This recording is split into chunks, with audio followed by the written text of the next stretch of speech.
اللهم صل على محمد وآل محمد. اعوذ باللہ من الشیطان الرجیم. بسم اللہ الرحمن الرحیم. الحمدللہ رب العالمین وصلی اللہ علی محمد وآلہ الطیبین الطاہرین المعصومین ولعنت الدائم علی اعدائہم اجمعین من الآن الی قیام یوم الدین. گفتگو صلہ رحمی میں ہے. اگر روایات اہل بیت کو ہم اٹھا کر دیکھیں تو اگر ہم ان ٹاپکس کو ہائی لائٹ کرنا چاہیں کہ جس کے اوپر روایتوں میں بہت زیادہ گفتگو ہوئی ہے تو ان میں سے ایک صلہ رحمی ہے کہ جس کے مقابل میں قطع رحمی آتا ہے. پھر اگین صلہ رحمی کو دو اینگل سے ہم دیکھ سکتے ہیں. ایک اس کا وہی شرعی اور واجبی حصہ کہ جو منیمم صلہ رحم جو واجب ہے وہ یہ ہے کہ معاشرہ اور عرف نہ کہے کہ آپ نے اپنے رشتہ داروں سے ناتا توڑا ہوا ہے، اسے قطع تعلقات کیا ہوا ہے. اگر عرفی طور پر یہ کہلائے کہ آپ کے تعلقات قائم ہیں اپنے رشتہ داروں سے، بس یہ کافی ہے، صلہ رحمی ہو جاتا ہے. اور اس صلہ رحمی کو حاصل کرنے کے لیے آپ اگر فقہا کے استفتاءات پہ ملاحظہ کریں تو اس میں آپ کو ملے گا کہ یہ ٹیلی فون، ایس ایم ایس اور ان ذرائع سے بھی آپ کر سکتے ہیں. ایک فون کر دیا والدین کو، ایس ایم ایس کر دیا بہن بھائیوں کو، فون کر دیا بہن بھائیوں کو، بالآخر اس سے بھی صلہ رحمی ہو جائے گا اور یعنی جو منیمم آپ کی ریکوائرمنٹ ہے وہ پوری ہو جائے گی. لیکن اگین ہم منیمم ہی کی طرف جاتے ہیں ہمیشہ. باقی جو چیزیں بیان ہوئی ہیں وہ کس کے لیے روایتوں نے بیان کی ہیں، وہ بھی ہم اور آپ کے لیے بیان کی ہیں.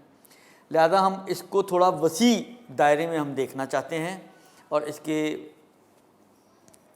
اہمیت کو ایک، اور دوسرا یہ کہ اس کے جو نہ کرنے کے یا اس کے کرنے کے جو فوائد ہیں اور نہ، اب ہو سکتا ہے ہم الٹا کر لیں، جو کرنے کے فوائد ہیں وہ نہ کرنے کے نقصانات بن جائیں گے، الٹا اس کا اپوزٹ اس کا.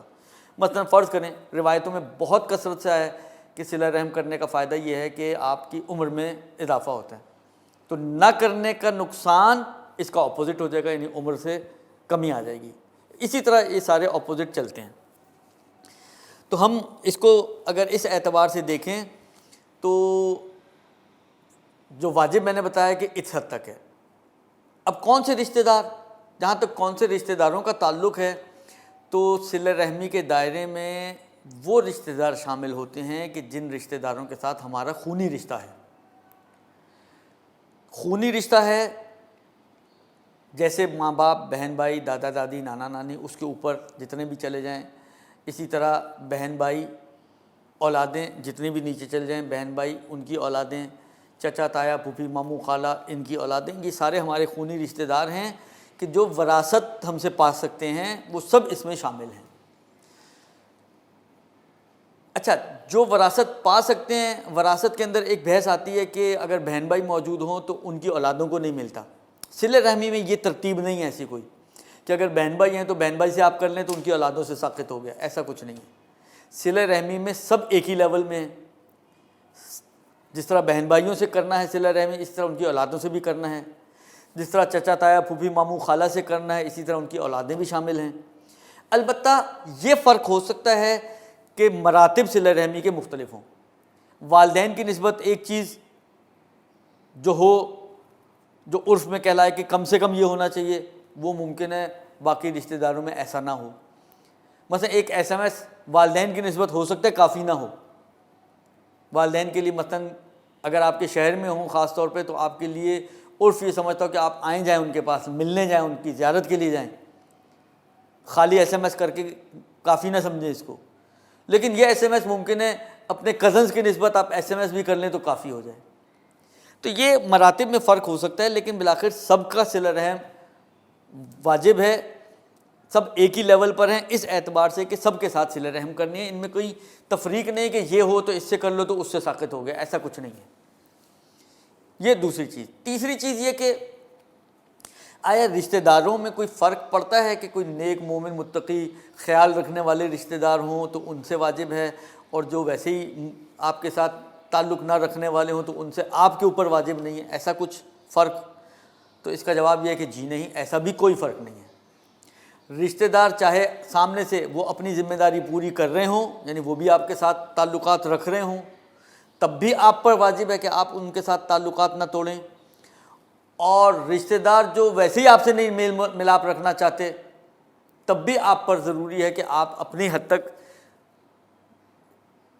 اس کے ساتھ تعلقات کو برقرار رکھیں۔ البتہ ایک مرحلہ آتا ہے کہ جب آپ سے ممکن ہے فقہی طور پہ ساقط ہو جائے، فقہی طور پہ ہیں کہ جب آپ کے لیے صلہ رحمی کرنا آپ کی تذلیل ہو رہا ہو، سامنے والا منہ لگانے کے لیے تیار ہی نہیں ہے، آپ جاتے ہیں دروازہ نہیں کھولتا، آپ کال کرتے ہیں کال کاٹ دیتا ہے، آپ میسج کرتے ہیں میسج اصل اس نے بلاک کر دیا آپ کو مثلا۔ اب اگر آپ مزید آگے بڑھیں تو ممکن ہے معاشرتاً یہ کہلائے کہ اب آپ اپنے آپ کو ذلیل و رسوا کر رہے ہیں اس کے سامنے، تو ممکن ہے یہاں پر ساقط ہو جائے۔ لیکن میں نے کہا نا کہ میں صرف اسی واجبات کی حد تک بات نہیں کرنا چاہ رہا، بلکہ ایک روایت ہے جو ظاہراً رسول خدا صلی اللہ علیہ وآلہ وسلم سے نقل ہوئی ہے کہ کسی پانچویں امام نے پیغمبر سے نقل کی ہے کہ کسی نے پیغمبر سے یہ سوال کیا کہ میرے کچھ رشتہ دار ہیں کہ جو اصلاً تعلق رکھنا ہی نہیں چاہتے، تو کیا میں ان کو ترک کر دوں؟ تو پیغمبر نے فرمایا کہ اگر تم ان کو ترک کر دو گے تو پھر پروردگار عالم تم سب کو ترک کر دے گا، یعنی تم بھی قطع رحم کرنے والے ہو جاؤ گے، تو دونوں قطع رحم کرنے والے ہونے کا نتیجہ ہے کہ سب کو خدا چھوڑ دے گا ان کے حال پر۔ اور اگر تم ایسا نہیں کرو گے یعنی ترک نہیں کرو گے تو پروردگار عالم ان کے مقابل میں تمہارا مددگار ہوگا، پشتبان ہوگا اور تمہاری مدد کرے گا۔ یہ تو ایک روایت میں نے آپ کی خدمت میں عرض کی، شہید دستہ غیب شیرازی کی کتاب ہے گناہان کبیرہ، اس کے اندر صلہ رحم کا قطع رحم کا ٹاپک ہے، اس میں جا کے آپ روایتیں صرف دیکھیں، آپ کو اندازہ ہو کہ کتنی کثرت سے روایتوں میں یہ بات موجود ہے۔ حتیٰ ان رشتہ داروں سے بھی قطع رحم نہ کرو کہ جو رشتہ دار تمہارے ساتھ صلہ رحمی نہیں کرتے ہیں، تو اس اعتبار سے یہ بھی کوئی فرق نہیں ہے۔ اب صلہ رحمی کے ثواب کے حوالے سے میں ایک روایت آپ کی خدمت میں عرض کروں کہ پیغمبر اکرم سے روایت ہے، پیغمبر فرماتے ہیں کہ جو بھی اپنے رشتہ داروں کی طرف اپنی جان و مال سے قدم بڑھاتا ہے یا خود جاتا ہے، کسی مدد کی ضرورت ہے جا کے ان کی مدد کرتا ہے، ان کو پیسے کی ضرورت ہے پیسہ خرچ کرتا ہے تاکہ صلہ رحم انجام دے، تو خدا اس کو 100 شہیدوں کا اجر عطا کرے گا۔ اس کے علاوہ ہر قدم جو وہ اٹھائے گا اس کے بدلے 40,000 نیکیاں اس کے نامہ اعمال میں لکھی جائیں گی، 40,000 گناہ اس کے محو کیے جائیں گے، اور 40,000 درجات اس کے بلند کیے جائیں گے۔ اور ایسا ہے کہ گویا خدا کی صبر کے ساتھ 100 سال تک ایسی عبادت کرنے والا کہ جس کی عبادت کو خدا نے قبول کیا، ایک صلہ رحمی کا اتنا اجر و ثواب۔ اثرات سے پہلے میں پھر یہیں پہ ایک نقطہ اور عرض کرنا چاہتا ہوں کہ یہ اس وقت بہترین موقع ہے اپنے رشتہ داروں کے ساتھ صلہ رحمی کرنے کا۔ اس وقت جو حالات چل رہے ہیں، جو لوگ گھر میں پیک ہوئے ہیں، کتنے سارے لوگ ہیں، دیکھیں خدا کا نظام ایسا ہے کہ ہر خاندان میں کھاتے پیتے لوگ بھی ہیں، غریب اور غربا لوگ بھی ہیں، ہر طرح کے لوگ خدا نے مکس اینڈ میچ رکھا ہے خاندانوں کو، حتیٰ بہت زیادہ مالداروں کے ہاں بھی اس قسم کی چیزیں موجود ہیں۔ تو بہترین موقع ہے آپ جہاں مجھے تعجب اس بات پر ہوتا ہے، کتنے مرتبہ یہ چیز میں نے دیکھی ہے کہ ایک شخص ہے جو اجنبیوں کی مدد کر رہا ہے، لیکن اپنے گھر میں دیکھے اس کی پھوپھی، اس کی چچی، اس کی ماموں، چچی تو سوری دائرے میں نہیں آتی لیکن بالآخر کرنے میں تو کوئی حرج نہیں ہے، اس کی پھوپھی، اس کی خالہ، اس کی ماموں، اس کا چچا، اس کا تایا، اس کے قریبی رشتہ دار، اس کے کزنز وغیرہ، وہ بیچارے پریشان حال ہیں، غریب ہیں، فقیر ہیں، کھانے کو نہیں ہے، سب کو راشن دے رہے ہیں، ان کو محروم کیا ہوا ہے، اس کی طرف اس کی توجہ ہی نہیں ہے۔ اسے ایک جملہ کہتا ہے یار آج ان کا کروں گے، یہ کل کو گلے پڑ جائیں گے۔ ارے بھائی جب جتنا کر سکتے ہو اتنا تو کرو، جب گلے پڑیں تو نہ کرنا، لیکن ابھی تو کرو۔ یا جو حالات چل رہے ہیں، یہ بہترین موقع ہے صلہ رحمی کو انجام دینے کا، اور خدا نے ایک بہت بڑا موقع دیا ہے، ایک سمجھے ایک جھٹکا بھی ہے لوگوں کے لیے کہ اپنے گناہوں سے توبہ کر سکیں اور نیکیوں کی طرف آ سکیں، تو یہ ایک بہت اچھا موقع ہے۔ اس کے علاوہ کچھ اور اثرات روایتوں میں آئے ہیں، میں فہرست وار ان اثرات کو آپ کی خدمت میں عرض کرتا ہوں۔ پہلا یہ کہ عمر میں اضافہ ہونا، سب کے اوپر روایتیں موجود ہیں، میں ابھی روایتوں کی طرف نہیں جا رہا۔ دوسرا یہ کہ رزق میں اضافہ ہونا۔ تیسرا یہ کہ صلہ رحمی آپ کے اخلاق کو اچھا کرتا ہے، جب آپ لوگوں سے میل ملاپ کرتے ہیں، رشتہ داروں کے پاس جاتے ہیں، تو یہ آپ کی ایک تربیتی نشست ہوتی ہے کہ آپ کے اخلاق کے اچھا ہونے کا سبب بنتا ہے۔ تیسرا یہ کہ آپ کے اعمال کو پاکیزہ کرتا ہے، صلۃ الاحرام تزکی الاعمال، اعمال کو پاک و پاکیزہ کرتا ہے، وہ تدفع البلوہ اور بری موت کو دور کرتا ہے، معذرت بلاؤں کو دور کرتا ہے۔